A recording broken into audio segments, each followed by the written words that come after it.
Now, I want to remind everyone, if you want to call up for Christian, you should probably get on the line right now at 1-877-392-3200 because we're only going to be able to have him for a limited amount of time, and he's going to be up in just a couple of minutes. Until he gets up, we'll hit some emails, and you can always email us at davemeltzer@yahoo.com. If you want to email questions for Jay Reese or Christian, you probably should do that right about now. In fact, he's up right now.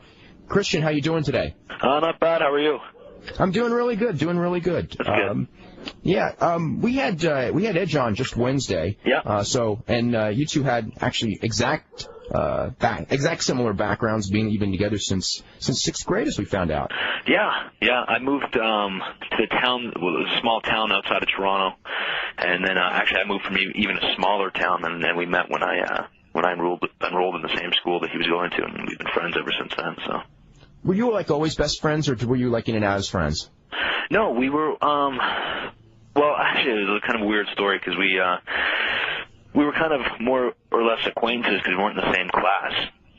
But for some reason, I had a friend that gave me a ninja star when one of those throwing ninja stars, and I was like the only kid in school with one, so everyone was like all fascinated by it. And that's pretty much how we became friends because he liked my ninja star, and we just used to go out after school and throw it at trees and stuff like that. So that's basically how we became friends. How old were you when you guys started going to wrestling matches?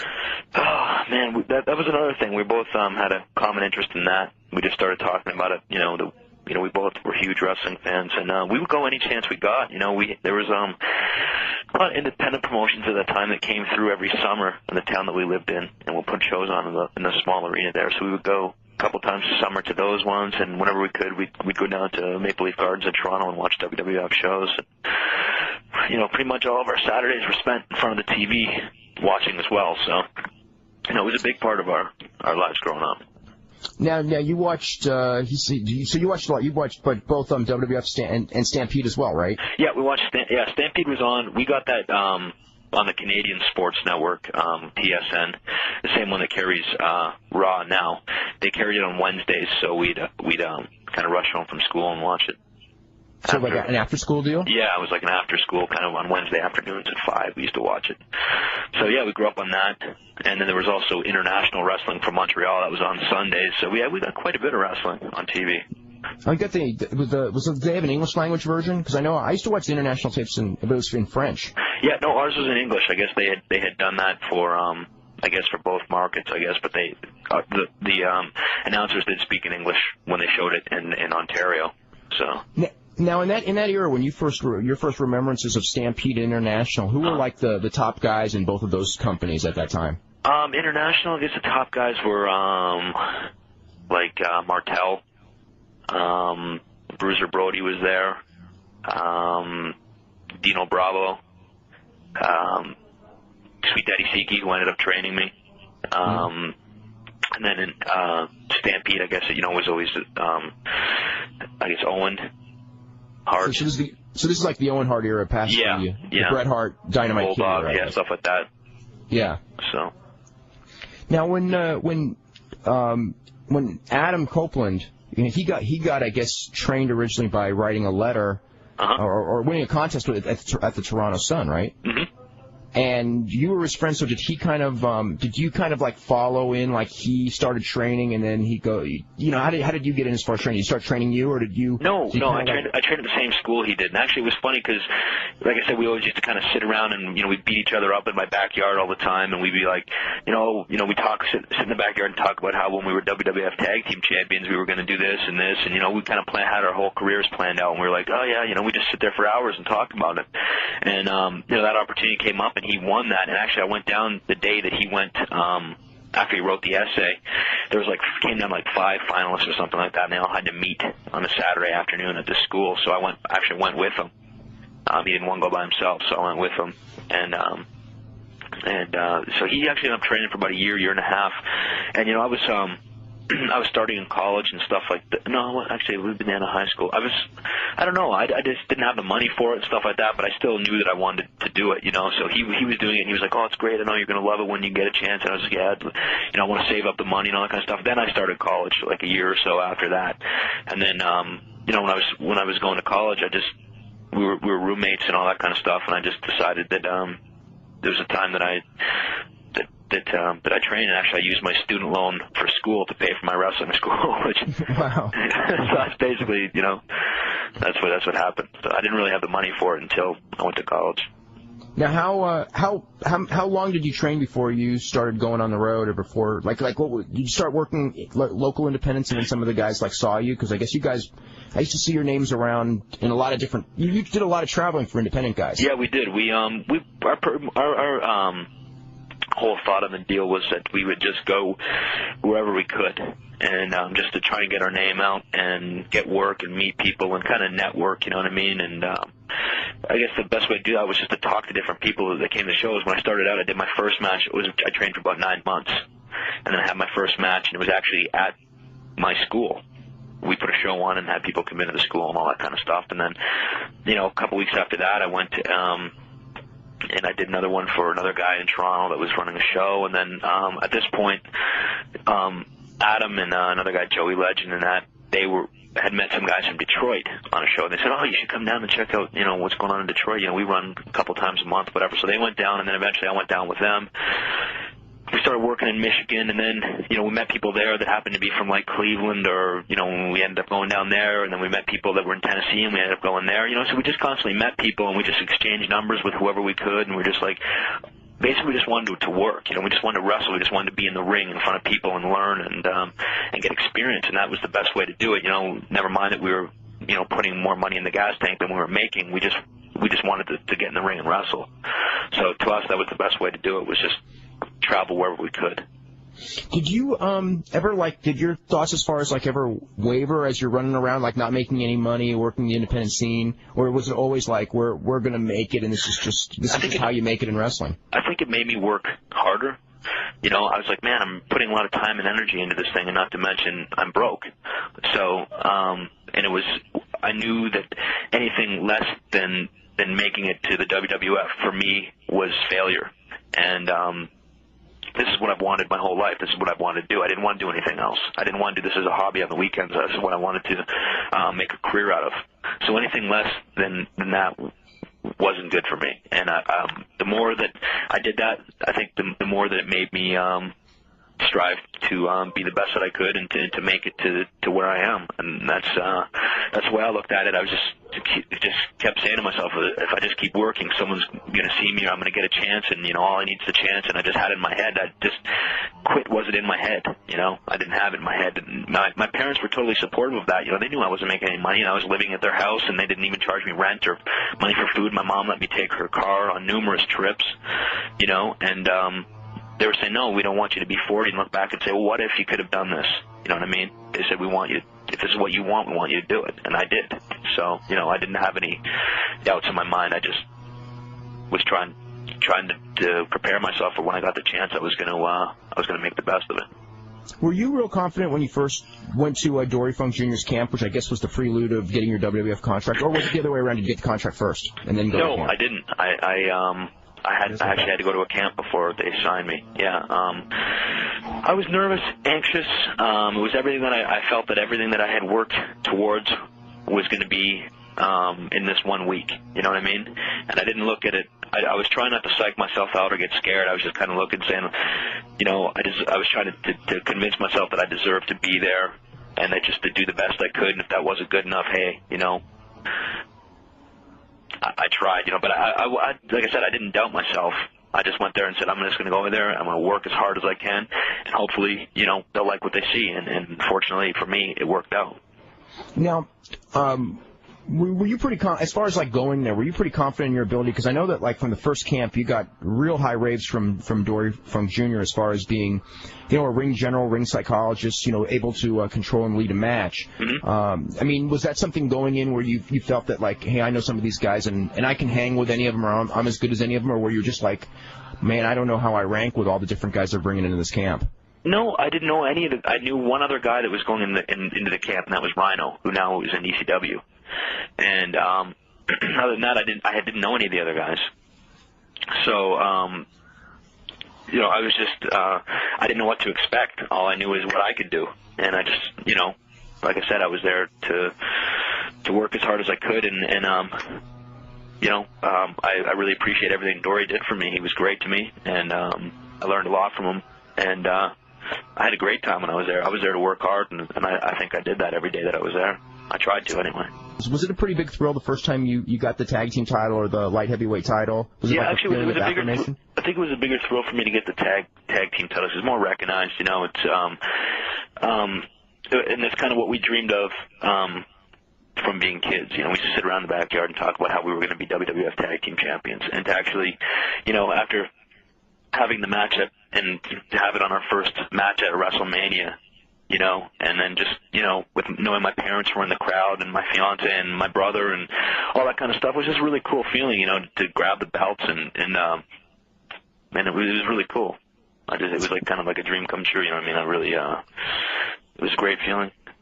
Have you ever thought, you're like very early in your career, but have you ever thought of you thought as a kid of getting to the WWF now, have you thought of how long you would want to do it, or is it just as long as you feel, healthy doing it? Yeah, I think as long as, I'm able to compete on a high level. My body will allow me to. I'd love to do this for definitely as long as I can.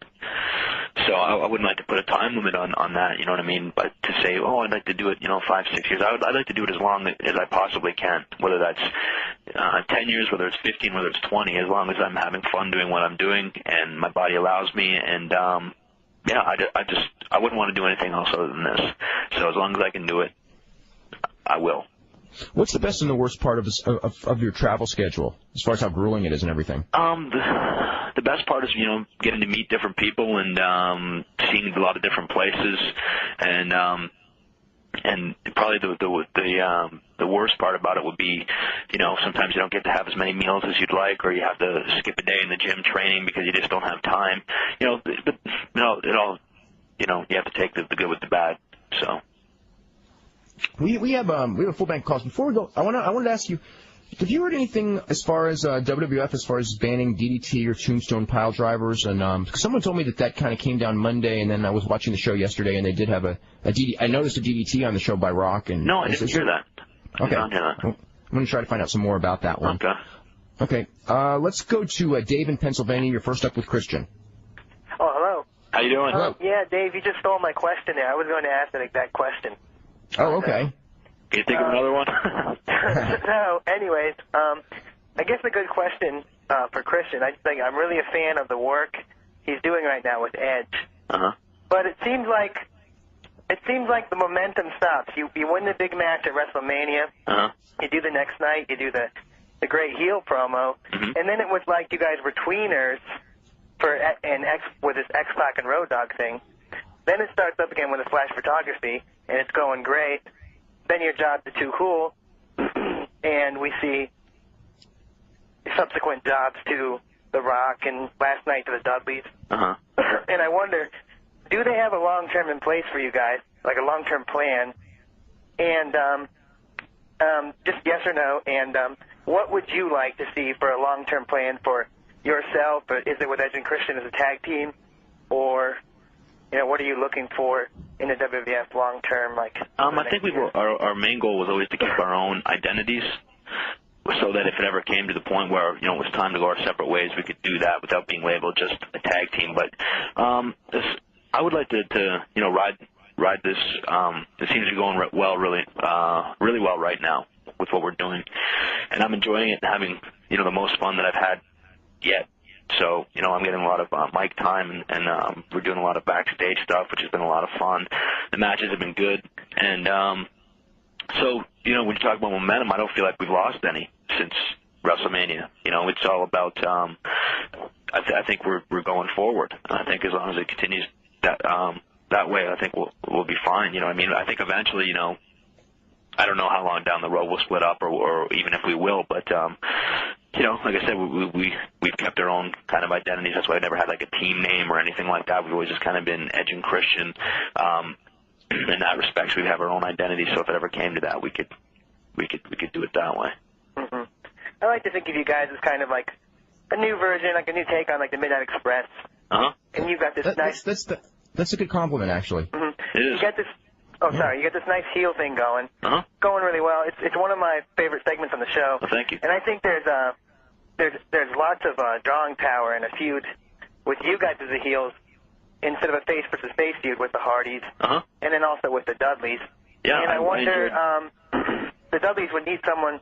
Have they thought of putting a woman with you to put so the Dudleys can put them through a table? I would hope not, because you guys stand well on your own. No, that's what I mean. I think we stand pretty good on our own. And for me, I don't personally. I think we're better off on our own. Yeah, myself too. That's my opinion. And anytime we can get in there with the Dudley boys or the Hardy boys is great with me, because I enjoy wrestling both of those teams. They're fantastic, and like I said, I would love to go into another long thing with the Hardy boys or the Dudley boys anytime. They're great. So I look forward to it. I hope we get to.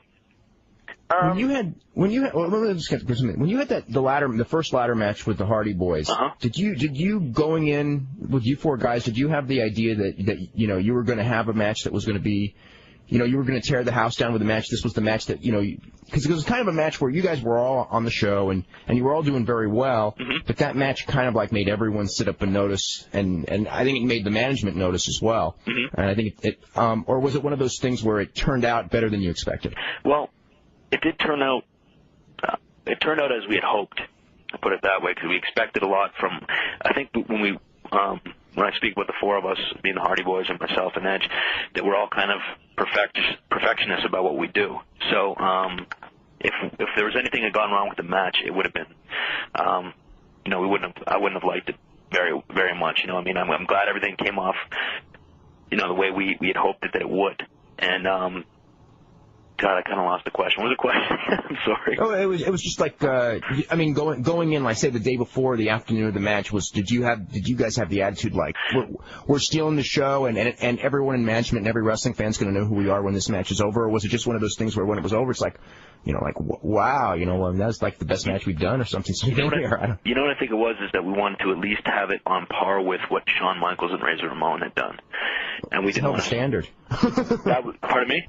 That's a hell of a standard. That was the standard. We wanted to be on par with that. You know what I mean? And I think we pulled it off personally. And like I said, it was just we were just hoping to go out there and do the best we could and make sure that every person that bought a ticket that night to be live or on pay-per-view were entertained. And hopefully that was the case. And like I said, that was what we were shooting for, was to be on. And I know I watched both of those matches a couple times before, just so I get a feel for what we were in for. You know what I mean? It was pretty tough on the body and all that kind of stuff. So, but it was great. Had you ever done a ladder match before? I never had before that. Wow. And I'd done stuff involving ladders, but never actually had a ladder match. And whose idea was it? Did was the Hardys' idea, or did management just come to you and just go, hey, this match, kind of put Shawn, I wouldn't say put him on the map, but it was like it was a big step for Shawn Michaels and everything like that. And maybe like this will be the one that can do the same thing for you guys. Well, it's funny because Edge and I were talking about having a series with those guys, and the Terry stipulation and that wasn't in it. That was kind of what they had come up with. We were, we didn't know what it was. We knew there was going to have to be some sort of stipulation or something. And I was like, man, what if we could do like a best of 7 series with these guys? That'd be awesome. We should, see if we can do it. And so we kind of talked about it, and then we talked about it with the Hardys and stuff. And then we figured that if it came down to it, to the final match or whatever, there would have to be some kind of special match. And we kind of all agreed on pitching that double ladder match. So that's kind of how that ended up. Anything else, Dave? Oh, just one last thing, Dave. Thanks for staying with me. If the WWF came to you, Christian, and they said, we want to do some upward mobility thing here. We want a stable, like to feud with maybe DX, if DX were to turn face at some point or something like that, just to make a stronger faction kind of thing, like a Horseman, or the Hart Foundation was a few years ago in the WWF. What 2 guys would you like to see put with you and Edge and Christian? I could think Edge, Christian, Benoit, and Jericho. I think that'd be an excellent stable right there a year or so down the line. Or maybe sooner than that. Yeah, Kurt Angle. Sort of linked with you guys right now, yeah. Yeah. No, that would be great. I'd kind of like to see a U.S. Canada thing though myself, but you never know what could happen. You never know, but that'd be sure. I would love to get a chance to work with Benoit. He's always been one of my favorites to watch. And I'm really looking forward to being able to work with him sometime in the future. Okay, Chris is one of my good friends, so that'd be great too. Let's go to thanks, Dave. Let's go to Nick in New Jersey. Nick, you're up with Christian. Hey, Dave and Christian. How you doing? I have a question for Christian. I was wondering what you feel about all the high-risk maneuvers that you've been taking recently, especially in the ladder match at No Mercy. Well, what do you mean? How do I feel after, or how do I feel about doing them? How do you feel about doing them? You know, there's been countless injuries and everything. I don't really try not to think about the injuries too much. I think if you do that before you go in, you're going to psych yourself out, and I think there's a bigger risk of hurting yourself or somebody else.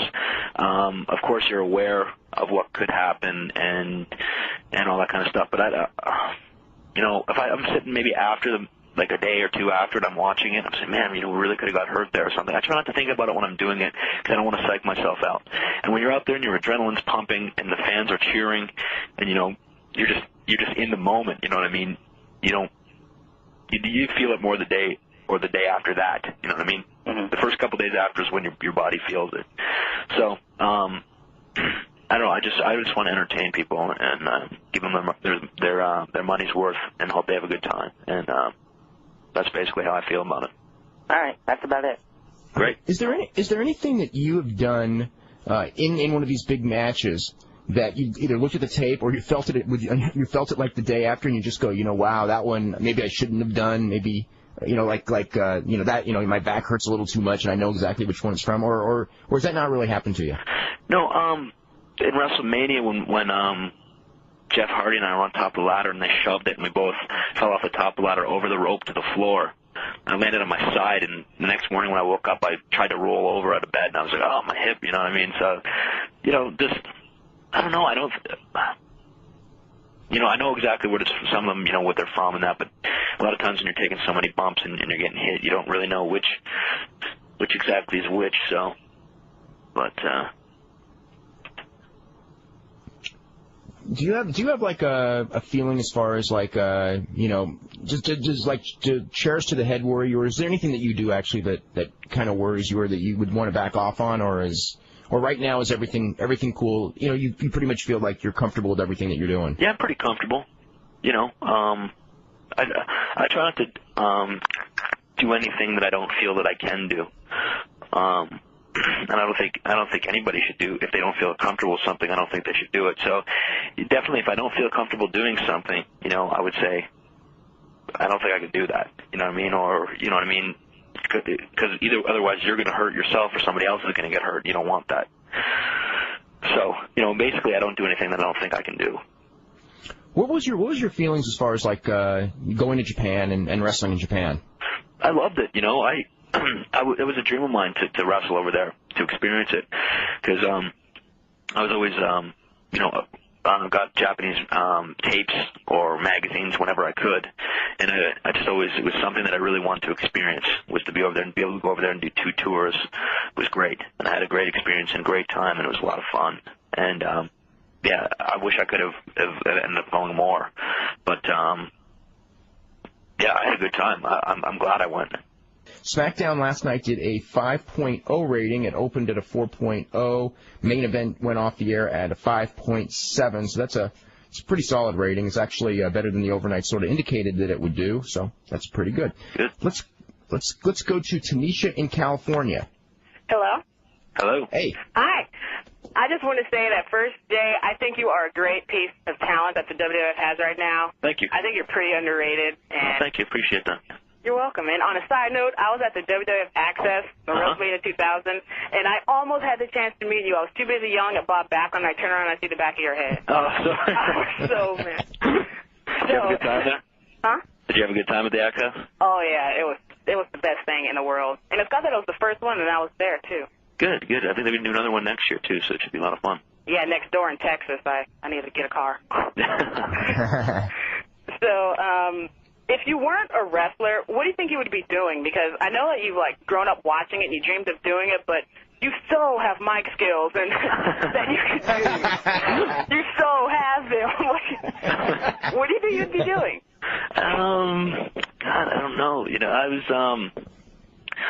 actually going to go through school to be a physical therapist, and I actually had ambitions of also playing pro hockey. So I was a goalie in hockey up till junior, and I always used to tell my parents, I'm either going to be a pro hockey player or a pro wrestler. So you never know, maybe I would end up going the hockey route and would end up being a pro hockey player. I don't know. That would have been my other dream other than this. So.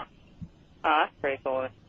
And what do you really think about, like, the negative things people say about wrestling? Because me being a chick down here in California, I get a lot of crap just for being a fan, having, like, your picture all over my folder and everything. And I just really hate it.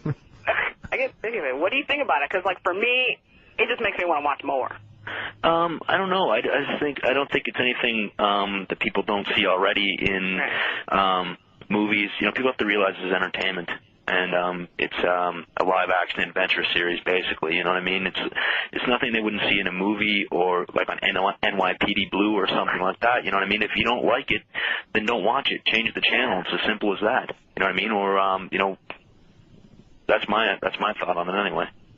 Yeah, I always say that, but they still won't shut up. So. Well, I mean, everyone. One of the things that all of us growing up as wrestling fans have encountered is that, sometimes wrestling brings it upon itself, and sometimes people don't know anything about wrestling and make stereotype judgments and suppositions, and you just have to realize that, there's a little bit of both, and if the comments are made by people who don't know what they're talking about, take them for what they're worth, and if they're made by people who do and there's something to it, just go, well, it's not a perfect world, and nor is any other form of entertainment perfect. I have a lot of people say to me, "Oh, I'm sorry, I don't watch wrestling. I don't know who you are," and it's something that's fine. It doesn't bother me. Not everybody likes football, so you know what I mean. Not everybody's going to watch football. It's just a personal preference. If you like it, that's great. If you don't, that's fine too.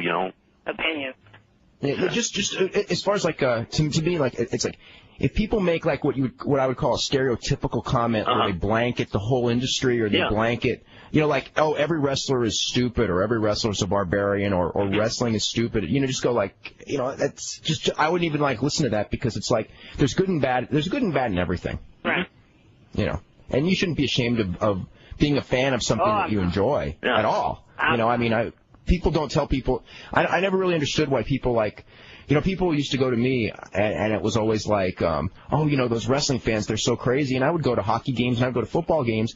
And people lived and died. In this area, just growing up, people used to live and die if the 49ers won or lost. And I was thinking like, and there's people dying at soccer games in Europe. So, there you go. Yeah. And I was thinking, like, it didn't matter to me that much who won the wrestling match. I didn't live and die with it the rest of the week. It was just... So to be entertained is basically what it is. And if you're being entertained by it, that's great.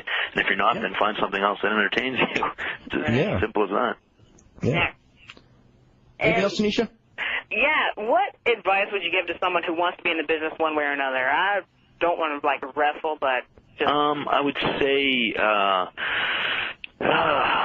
best advice to give is probably try to be patient, and because at times it can be a tough thing to do. It's hard, and if it's something you really want to do, and it doesn't just go for the wrestling industry, it goes for any industry. If it's something that you really want to do, then pursue it, and don't let anybody tell you any different. And try your hardest, and get your name out, get as much work you can, and that's basically the best advice I can give. I think you should probably go to a school that's like taught real wrestlers too. Really? Okay. As far as there's a million wrestling schools. I would go to one that where you could look and go, okay, this person has gone, there's people that have gone through this school that have gone somewhere, or the teacher, someone who's well respected in the industry or something like that. Yeah, there's more than just one too. You might want to check out a few of them and make sure that's and see which one may be best suited for you. Or there's many, so you may want to check out 5 or 6 or whatever. I've got a couple in mind up in Northern California. Okay, I don't know much about them out in California though, so.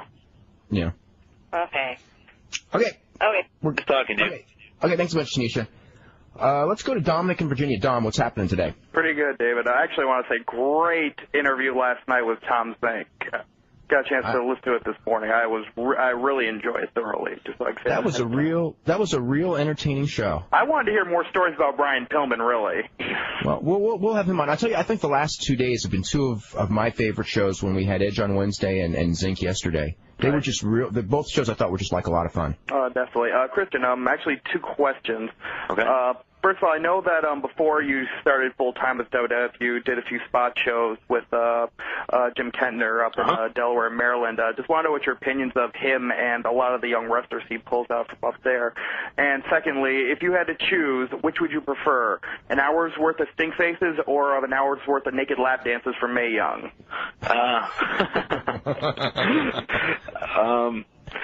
I'll answer the Jim Kettner question. Why won't no one answer my questions on that?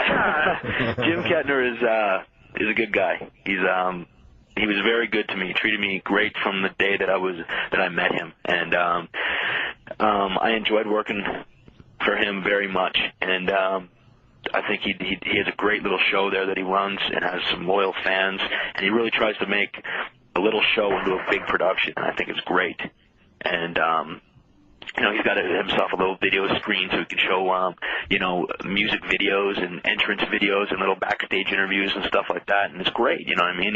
He has lights and ring announcing and he makes tapes and all kinds of stuff. You know, he's a good guy, and he treats his guys good, which is really important. And the guys that work there too are great. They're really nice guys, and he's got a great little promotion there. Yeah, because I've only been in Virginia for 2 years, but I've heard a lot about his promotions. I've already hit a couple shows, including the Grade 8, which to me is one of the most unbelievable, at least of getting as much talent, not just of Northeast, but from all over. Like he was pulling guys out from California, from the Midwest. Yeah, basically, he flew me down from Toronto to do a few of his shows, and I appreciated that very much. It saved me having to drive 12 hours. So. Yeah, I've always thought Davey should get him on, because, I mean, for a guy who's been in the business for over 30 years, pretty much Jim Kettner? Yeah, he's been doing this for over, I believe, 32 years he's been doing this. I was looking on the... Oh, I'm aware. Yeah, I'm aware. You're right. And he's been, there's very few guys that have survived on that independent level. I don't know of anyone who's survived that long. And like I said, he's got some loyal fans there, and he puts on a great show, and the fans are happy every time they leave his shows, which is important. Actually, one thing, Christian, actually a legitimate question. What do you think the WWF should do really to try to work on the light heavyweight division? Because you kind of got into that right away before that unfortunate task with Gillberg, which I don't think you really wanted to put that as a highlight of your career, being the first win for Gillberg. But, I mean, what do you think you should do? I mean, would the best thing be outside sources, either Mexico or Japan, or even just try to work with what they can, bring some guys up from Memphis? I mean... I'm not sure exactly. I guess, the only thing they really can do is bring in more guys that would fit into the light heavyweight, that would, pretty much wrestle as light heavyweights all the time. They just need, I guess, like you said, more light heavyweight guys to fill up the division. Basically, They have a few now. I don't personally see myself as a light heavyweight. What's your legit weight? Right now I'm about 216. 216. Just about 6'1". When you were growing up, did you ever worry about size being an issue, especially in the 80s? When I was growing up, size was an issue. You know what I mean? Sure. Guys were huge. Monsters. You know what I mean? Yeah. But it's evolved to athleticism, and that's worked in my benefit. You know what I mean? And a lot of the other guys, like the Hardys or other guys like that. I was definitely intimidated. That was one of the questions I had when I was starting training in wrestling camp. Was, am I going to be big enough?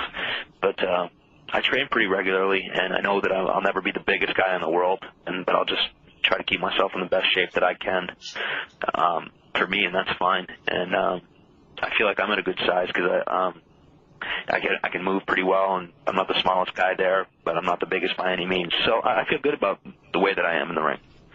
So.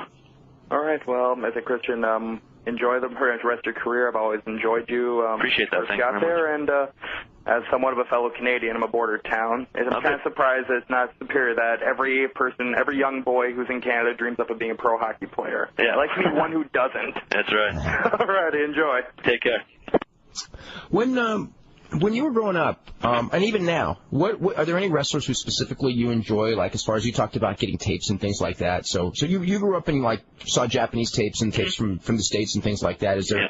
Were there any people going like, well, you know, in that mid '80s period, I guess is when we're talking about that, you were just like, oh, I can't wait to get a tape of, you know, this guy, or like was there ever a match like, oh, I wish like Ric Flair would wrestle Owen Hart or something like that? Yeah, it was funny because Edge and I used to sit around when we were like in 7th grade, and we had an old school textbook, and we write in it dream matches that we would like to see. And then we also put in the other column who we thought would win the match, you know, stuff like that. So it was, you know, I enjoyed watching tons of different guys, you know. And actually in Stampede, they had some Japanese talent there, like Hirohase was there, and Lager was there actually before he was Jushin Lager. And I used to enjoy watching those guys there, and you know, I used to enjoy watching guys like Ricky Steamboat was one of my favorites. I always like watching Savage and Bob Orton, and you know, I like watching the Honky Tonk Man just because he was such a great heel, you know what I mean? And of course, Bret Hart. Because of that, I just love watching Mr. Perfect. I loved watching guys that could wrestle, go out there and really wrestle. So when you were a kid, you recognized the I guess athletic wrestling ability right away, because almost all the guys that you've named, with the exception of Honky Tonk Man, pretty much fit that bill. Yeah. Yeah. Like I said, I just enjoyed watching guys that could really go out there and just go. You know what I mean? And to me, all those guys could. You know, like one of my favorite matches of all time was Steamboat and Savage, WrestleMania 3. I still have it on tape and watch it from time to time. You know, so. How old were you when you sort of realized that you know, the big aspect of the match was the guy selling the moves and things like that? I mean, were you like, could you recognize that when you were like a young kid, or was it going to wrestling school or somewhere in between where you go like, hey, you know, wait a minute, this guy always has good matches because you know I really didn't really understand it until when Adam got into it before I did. I started to understand it a little more, but up until then I was just like, you know, I didn't really know. I just knew that I love watching these guys wrestle, you know what I mean? And but I started to understand why they always had such good matches, and why I liked watching them so much when I started to get into it. Yeah, because when I was a kid, I didn't understand that aspect of it, but it was weird because, like, you could sense certain guys, you know, always had good matches, and other guys didn't, you know, and I would always, and I knew like who were good workers and who weren't, but I never understood the carrying and the selling and why, you know what I mean? I like, it's like you knew who was going to have a good match, but I mean, I can't remember. I mean, I was a lot older than most people think before I understood why, even though I always knew who would have the good match and who wouldn't beforehand usually. Yeah, it was the same kind of deal. Yeah. Let's hit a couple of the emails because we're flooded with them actually. This is from Scott in Maine, who says he wonders if you have any good stories about Owen Hart, if you knew him well at all, and also, did you ever watch tapes of the Super Junior tournaments from Japan and ever want to be in something like that? Yeah, I always thought it would be cool to be in the Super J tournament. I did watch one. I believe Benoit won the year of the one that I watched. I've watched a couple of them, and I really enjoyed them. You know, I thought it was pretty cool tournament to have all the different guys from the different companies there in one tournament. So that was a pretty neat idea. And Owen was a really nice guy. He's one of the nicest guys I've ever met. He was one of the funniest, and he helped me out a lot. And with anything, could have been advice for a match or just about changing a plane ticket to get home. You know what I mean? He was like, it was funny because Edge used to call him the road guru. So we'd always go to him and ask him questions and stuff like that because he was just such a good guy. You know what I mean? And actually, one funny story that just when you mentioned that popped into my head was we were in Philadelphia and we were doing a house show there, and that was when we were doing the Brood, and went out and did our match, and we came back, and Gangrel couldn't find his watch.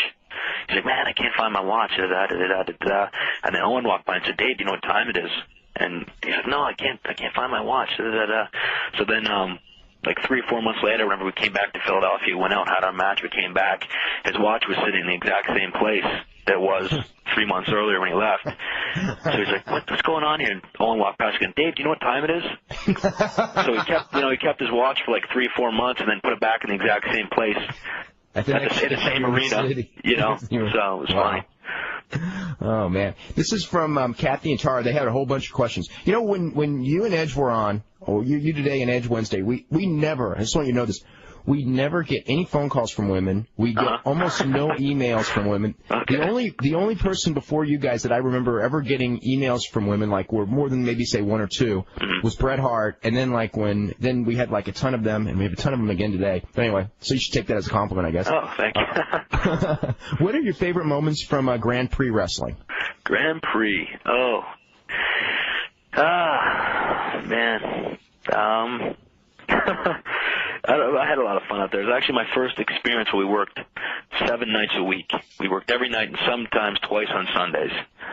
So actually it was a really good experience, and I got a lot of ring time and got in really good ring shape that summer. So it was I thought the whole experience as a whole was good for me because I really got to learn what it was like to work in a territory. And it was good. And in the last month of the tour, we got to work with Don Callis and Rick Martel in the main events every night. And that was a lot of fun. So. And also, because we're actually running low on time, it's like, what was the most embarrassing moment for you in your career? Most embarrassing moment. Well, it might have been like my third or fourth match, and I was wrestling. There's this stuff that you can, a lot of guys put on oil to get a shine on their body. Well, there was this stuff called hot stuff, and it was supposed to make you more vascular, supposed to make your veins pop out and stuff like that, but it looks like oil. And I didn't realize when I sprayed it on that, it's got a really strong smell to it, and if you really smell it, it can make your eyes water and everything like that. So I had this on, and I was out there wrestling the guy, and the guy got it on his hands, and he raked my eyes, and my eyes were swollen shut about a minute into the match. So I ended up doing this 15, 20-minute match, and I didn't see anything, so it was like just a horrible match, and I couldn't open my eyes for like a day. So that was pretty embarrassing. That was probably the most embarrassing moment of my career. Oh my God. Anyway, well we're out of time this hour, and I want to thank you very much for doing the show. I appreciate it. Thanks for having me on. It was great. Oh, it was great, and good luck. Good luck coming up on the next pay-per-view, and thank just, you. Keep injury free and keep keep putting together those entertaining matches because you guys are doing a great job. Thanks, Dave. I appreciate that. Thanks for having me on.